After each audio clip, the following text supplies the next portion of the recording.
Shalom, shalom, shalom à chacun d'entre vous. Merci de vous être connectés et de suivre votre serviteur afin qu'ensemble nous puissions converser et nous entretenir sur la restauration de l'adoration.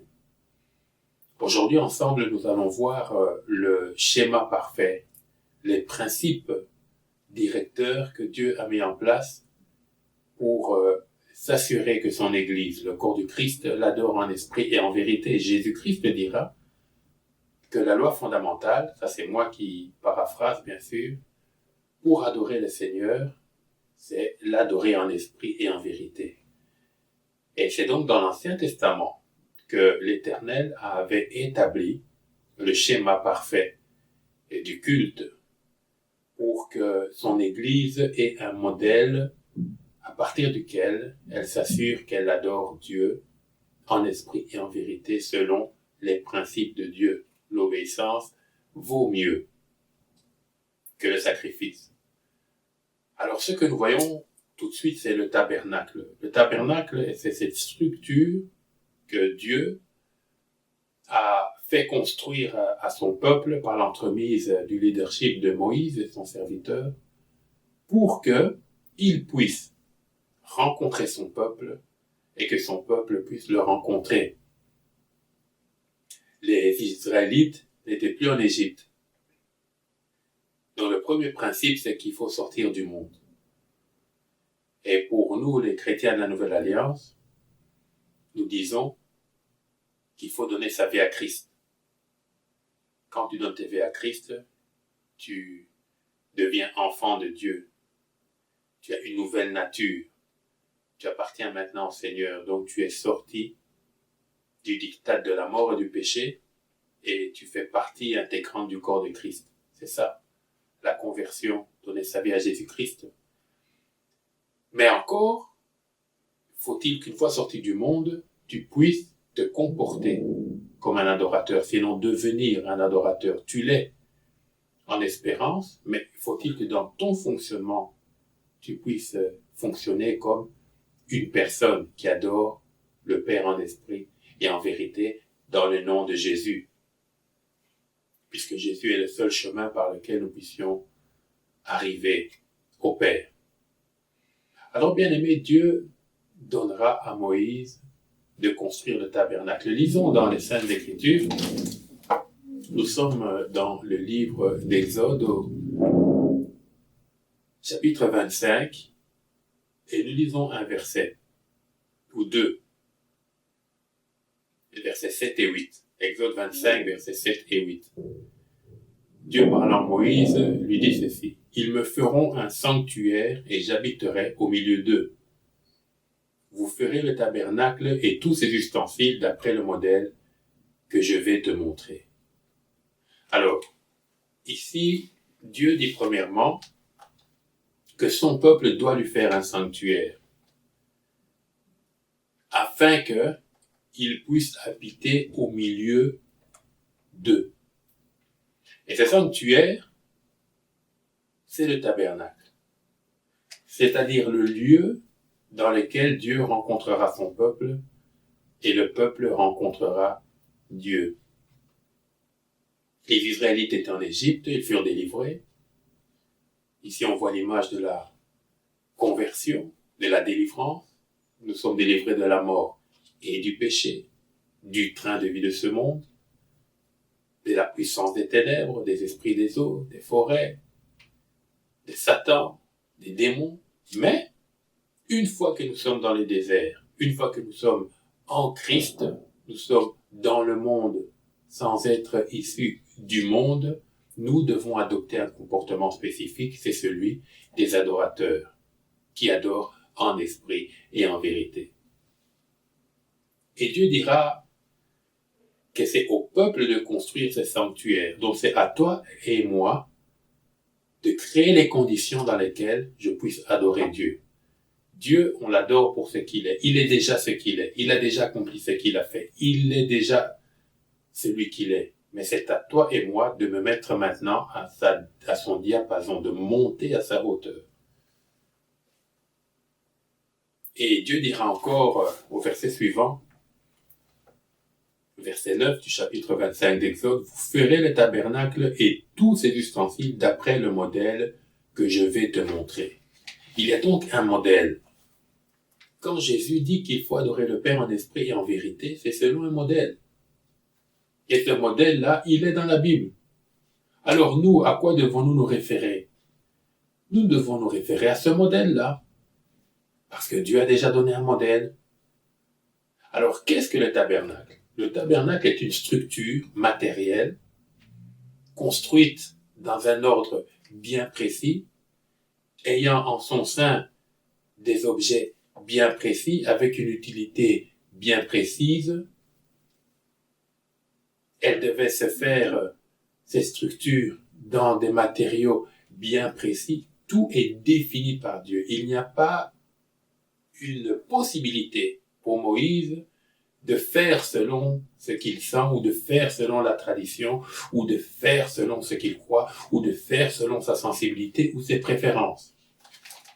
Dieu dit au verset 9, vous ferez le tabernacle et tous ses ustensiles d'après le modèle que je vais te montrer. Alors déjà, un premier point, mais si vraiment il y a un besoin urgent de restaurer l'adoration, en d'autres termes, c'est qu'il y a un besoin urgent de revenir au modèle que Dieu nous a montré. Alors, vous voyez à l'image, j'ai l'image ici, le tabernacle est une structure, c'est plus un schéma. Ce schéma-là, il est décrit avec précision dans les versets qui suivent. Nous n'allons pas tout lire, ça prend du temps, puisque l'émission ici fait moins de 20 minutes, mais néanmoins, il y a un parvis, qui est une structure avec une tente, disons une clôture, faite d'un matériau précis, c'est du fin lin, et des bases, des poutres qui tiennent cette tente-là, tout autour d'une superficie et d'une tente qui, elle, sera divisée, la tente d'assignation, en deux parties, le lieu saint et le lieu très saint. Donc vous voyez, tout autour, il y a une structure. Cette clôture-là marque une séparation entre le lieu où Dieu réside et le lieu où Dieu ne réside pas. En d'autres termes, entre la vie du royaume et le monde. Et nous, les croyants, nous devons nous retrouver dans cette structure. L'Église n'est pas issue du monde, quoique dans le monde, mais par essence, l'Église ne tire pas sa vie, ni sa provision, ni sa force, ni sa vigueur du monde, mais de Christ qui en est la tête. Alors vous voyez que cette structure, ces clôtures-là entourent tout, c'est un rectangle assez grand qui entoure tout l'endroit que Dieu s'est dédié pour que son sanctuaire soit construit. Et vous voyez à l'intérieur de ces structures, c'est le lieu de Dieu maintenant. Ce n'est plus le lieu des hommes. Ainsi qu'il est géré selon Dieu. Ainsi l'Église, corps du Christ, doit être gérée selon Dieu. Ainsi nos cultes doivent se dérouler selon Dieu. Mais selon Dieu, ça veut dire quoi? C'est un terme très vague. Si nous ne donnons pas d'explication, l'explication vient. Selon Dieu, c'est-à-dire selon les principes divins. Selon les préceptes divins. Selon les règles du royaume. Je dirais même selon les lois du royaume. Selon les us et coutumes du royaume. De quel royaume? Du royaume de Dieu ou du royaume des cieux. Ce sont des expressions synonymes. Alors, vous voyez ces structures, il y a une manière d'y entrer. En bas du schéma, vous voyez, il y a une porte qui était faite par des rideaux. Je ne vais pas entrer en détail maintenant puisque nous aurons l'occasion de tout détailler un peu plus par après. Mais on entre par cette porte et cette porte, c'est le chemin. C'est la porte. C'est la vie, la vérité. C'est Jésus lui-même. Puisque Jésus est appelé la porte des brebis. Bien-aimé, Jésus a dit, nul ne vient au Père que par moi. Donc c'est par cette porte, c'est par Jésus qu'on entre dans la présence de Dieu. Et juste quand vous entrez dans cette enceinte, vous êtes dans le parvis. Vous êtes maintenant dans le monde de Dieu. là où doit se retrouver le croyant, là où doit se retrouver l'Église, le corps de Christ. Et dès que vous passez par la porte, la première structure que vous voyez, le premier objet, le premier meuble, c'est l'autel des holocaustes. C'est un autel fait en airain sur lequel il y a du feu qui brûle en permanence et sur lequel on offre les sacrifices dédiés à Dieu. Vous savez que dans l'Ancien Testament, la prière était sacrificielle d'abord. Elle ne pouvait pas être acceptée sans sacrifice. C'est pour ça que Christ sera présenté par Jean-Baptiste comme l'agneau immolé. Pas seulement l'agneau, mais immolé. Immolé, c'est-à-dire celui qu'on va trucider, qu'on va tuer. Et cette mort-là sera l'offrande qui ôtera le péché du monde, parce que c'est une offrande parfaite. Mais à l'époque, il fallait que chacun vienne avec ses bêtes, son bœuf, ses colons, ses pigeons. Chacun, selon sa richesse, venait avec ce qu'il avait pour que cet animal soit offert sur l'autel des holocaustes et le représente lui, puisque le péché amène à la mort. Il fallait qu'il y ait mort. Et le sang qui coulait de l'animal était considéré comme le tien, puisqu'auparavant, celui qui venait avec l'offrande mettait sa main sur l'offrande et symboliquement transférait ses péchés sur l'animal. Et quand l'animal était tué, le sang coulait, le sacrifice était consommé, et la colère de Dieu était apaisée. Mais il fallait le faire régulièrement. C'était une vie sacrificielle. C'est ainsi que, dès qu'on entre dans le tabernacle, il y a l'autel des holocaustes. Et là, c'est le sacrifice. Et ça représente la croix. La croix de Christ, c'est la croix que Christ a payée une fois pour toutes nos péchés par sa mort et sa résurrection. Nous n'avons plus à faire les mêmes sacrifices sanglants, puisque Christ l'a fait une fois pour toutes à notre place. Quand ça s'était fait, les sacrificateurs qui, à l'aide de l'aide des Lévites, qui étaient leurs auxiliaires, faisaient le sacrifice, il y avait juste après ça, vous voyez le petit cercle là, c'est la cuve d'airain, où ils devaient se purifier, les sacrificateurs, dont les prêtres, pour pouvoir entrer dans la tente que vous voyez, le grand rectangle là, qu'on appelle la tente d'assignation. Là, ils se purifiaient. Et c'est encore l'image de la parole. L'autel de l'Holocauste, c'est la croix. La cuve d'airain, c'est la pureté, la parole qui nous purifie. Il fallait se laver les mains. Bien-aimés, la parole de Dieu nous purifie. Le sang de Jésus nous purifie. L'œuvre de la croix nous purifie. C'est ainsi que nous sommes sans tache et sans défaut aux yeux du Seigneur quand nous nous identifions à l'œuvre de la croix et que nous marchons selon les préceptes de Christ.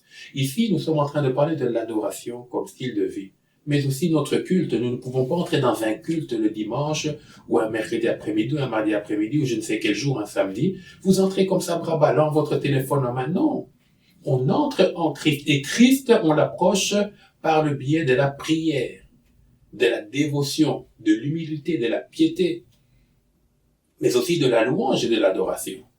Donc il y a une manière d'entrer dans la présence de Dieu. Et quand notre culte doit nous mener à la croix, si nous n'avons que des cultes qui ne nous conduisent qu'à être excités ou fâchés, il y a un problème.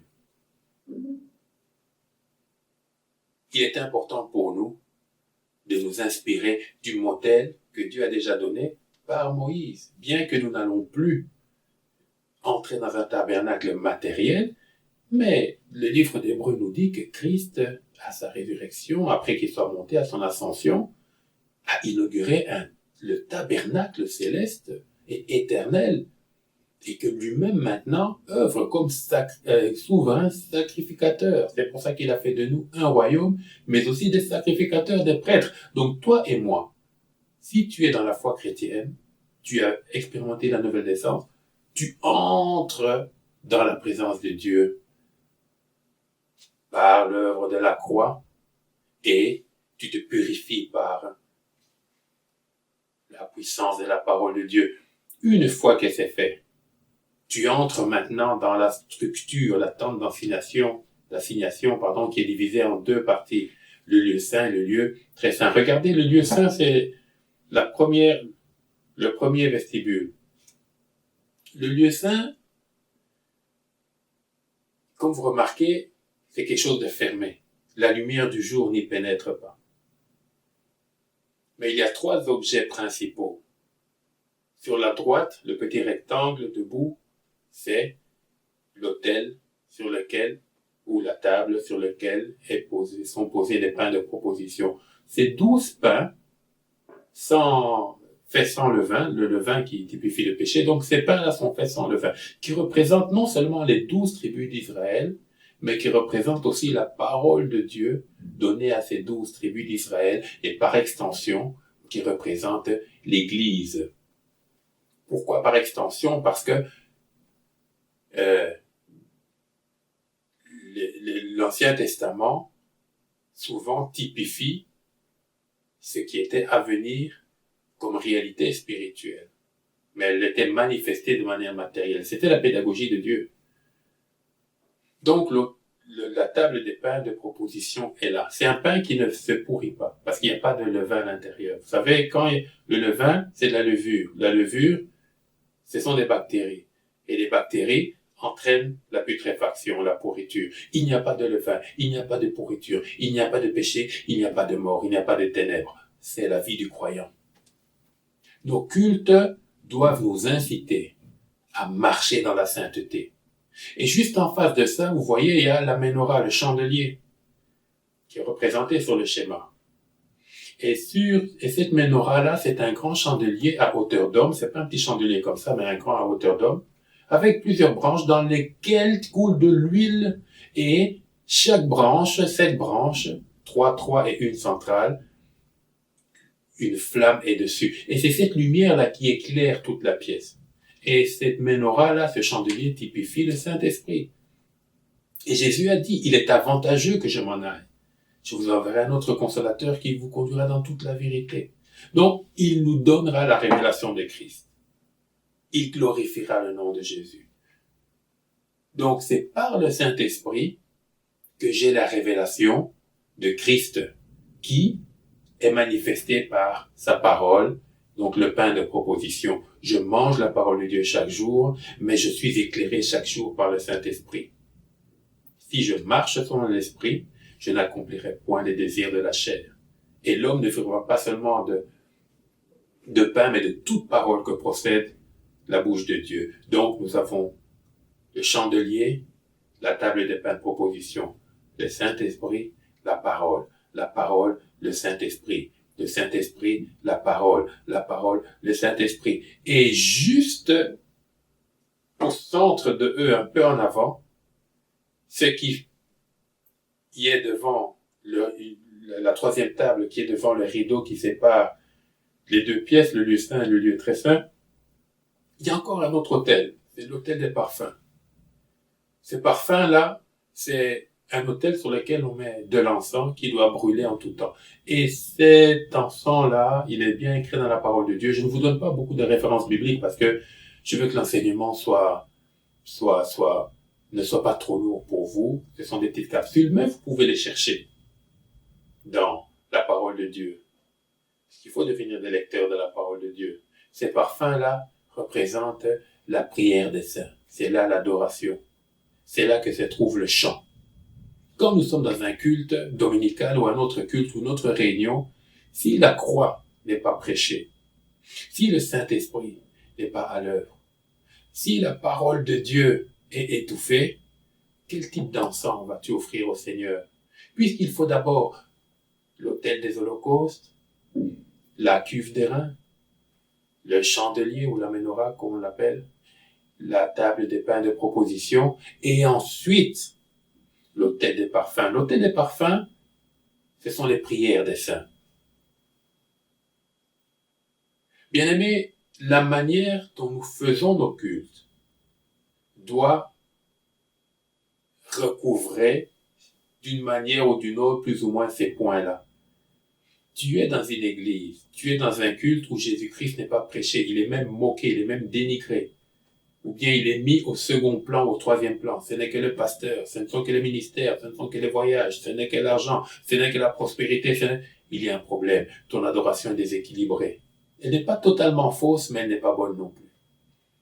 Or, Dieu dit à Moïse, rassure-toi de faire selon le modèle que je t'ai montré. Moïse n'a pas de part à choisir lui-même ce qui est bon, ce qui n'est pas bon, ce qui est prioritaire ou pas. Fais selon Dieu. Il faut que la croix soit prêchée, il faut que le Saint-Esprit soit à l'œuvre, il faut que la parole soit écoutée et mangée. Alors, s'il faut venir à la louange et à l'adoration dans nos cultes, elle doit être selon ce que l'autel des parfums typifie. Une odeur qui monte vers le Seigneur et qui ne s'éteint jamais. Et qui est en présence de la parole et en présence du Saint-Esprit. On ne voit pas de place pour la chair. La chair, elle est restée sur l'autel des holocaustes. La mort a frappé la chair. La mort a annihilé la chair. La mort a anéanti la chair. Donc, bien aimés, c'est à nous de réformer nos voies pour que l'adoration se fasse au Père en esprit et en vérité. Et lorsque ces trois éléments sont là, la parole, le Saint-Esprit, nos prières, notre adoration, notre dévotion, notre obéissance, notre humilité, notre engagement, notre service chrétien, alors nous pouvons entrer dans le lieu très saint où se trouve l'arche. L'arche de l'Alliance. Ce lieu-là était un lieu cubique qui typifie la perfection de Dieu. C'était pas un rectangle, c'était un lieu cubique. Et il y avait l'arche, vous savez, l'arche de l'Alliance dont on parle tant. Ce coffre qui était recouvert d'or et qui contenait non seulement les tables de la loi que Moïse avait ramenées du mont Sinaï, qui contenait la verge d'Aaron qui avait fleuri, mais aussi la manne. Ces trois choses-là typifient encore la personne de Christ. En fait, si dans nos cultes, Christ n'est pas glorifié, nous n'avons pas le témoignage de Christ qu'il a été glorifié dans notre culte, bien qu'il l'ait. Le témoignage par le Saint-Esprit, le témoignage par la parole, le témoignage par le miracle, le témoignage par la souveraineté de Dieu. Dieu, il parle tantôt d'une manière ou d'une autre. Donc, bien aimé, c'est qu'il y a un problème. Nous devons réformer nos voies. Dans le tabernacle, il y a la manne. La manne, c'est ce pain du ciel qui ne pourrit pas. Ce pain éternel. Ce pain qui est donné à satiété et à provision selon le réel besoin que chacun de nous a. Celui qui avait besoin de peu, Dieu lui donnait selon sa grâce, selon son besoin. Celui qui avait besoin de beaucoup, les grandes familles avaient selon aussi leurs besoins. Mais personne ne devait le stocker parce que la nuit, ça pourrissait. Ça pourrissait pourquoi? Dieu ne voulait pas qu'on stocke. C'était un manque de foi. Il disait, prenez ce dont vous avez besoin parce que demain, je donnerai encore. Bien aimé, quand tu as fait ton culte, qu'il soit personnel ou que ce soit à l'église ou quoi que ce soit, es-tu rassuré pour ton lendemain ou es-tu plus anxieux? S'il y a des cultes comme ça où on vous rappelle votre misère, on vous rappelle l'impossibilité, on vous rappelle que la politique c'est compliqué, on vous rappelle que la pandémie est là, on vous rappelle, et tu sors de là-bas stressé et d'autres vont même se suicider. Non. Lorsque l'adoration est restaurée, la paix de Christ est communiquée par sa parole. L'onction de Dieu est communiquée par le Saint-Esprit. Et l'adoration que nous offrons au Seigneur monte dans sa présence. Et il nous répond par la pluie de sa faveur. Donc la manne était là. Il y avait aussi la verge d'Aaron. La verge d'Aaron typifie un peu l'autorité, non seulement de Christ, mais chaque croyant a aussi une autorité. En Christ, tu peux chasser les démons. En Christ, tu peux faire ceci ou cela. En Christ, tu peux aller de la foi. En Christ, tu peux prospérer. En Christ, tu peux le servir. En Christ. Et la troisième chose, il y avait les tables de la loi. Nous savons que nous ne sommes plus sous la loi, mais la parole de Dieu subsiste éternellement. Voilà, bien aimé, un peu, c'est la composition du tabernacle. Je ne suis pas entré en profondeur, on aura l'occasion de le faire, mais voilà le modèle parfait. Bien sûr, nous n'allons plus le refaire de manière matérielle, mais nous devons en tirer les principes. Et le principe majeur, c'est que Dieu dit, j'aurai lu le verset pour clôturer, chapitre 25, versets 8 et 9. Ils me feront donc le peuple un sanctuaire et j'habiterai au milieu d'eux. Si nous faisons et ajustons nos vies telles que Christ nous le montre dans ce schéma, spirituellement parlant maintenant, parce que nous l'appliquons spirituellement, il habitera au milieu de nous. Et qu'est-ce qui se passe quand tu habites à côté d'un grand roi? Mais tu as part à sa provision. Pardon. Tu as part à sa protection. Tu as part à sa grâce, tu as part à sa faveur, tu as part à son salut, tu as part à toutes choses. Regardez Esther quand elle s'est mariée, elle qui était de conditions modestes, elle devint reine. Sa vie changea. Alors bien aimé, Christ nous dit encore, vous ferez le tabernacle et tous ses ustensiles d'après le modèle que je vais te montrer. Nous avons partagé ce modèle-là de manière schématique. Il y a tellement à dire. Mais si nous rentrons dans les principes de ce qui nous est enseigné, de ce que Moïse a fait et de ce que Christ nous rappelle, nous deviendrons ces vrais adorateurs qui adorent en esprit et en vérité. Soyez bénis.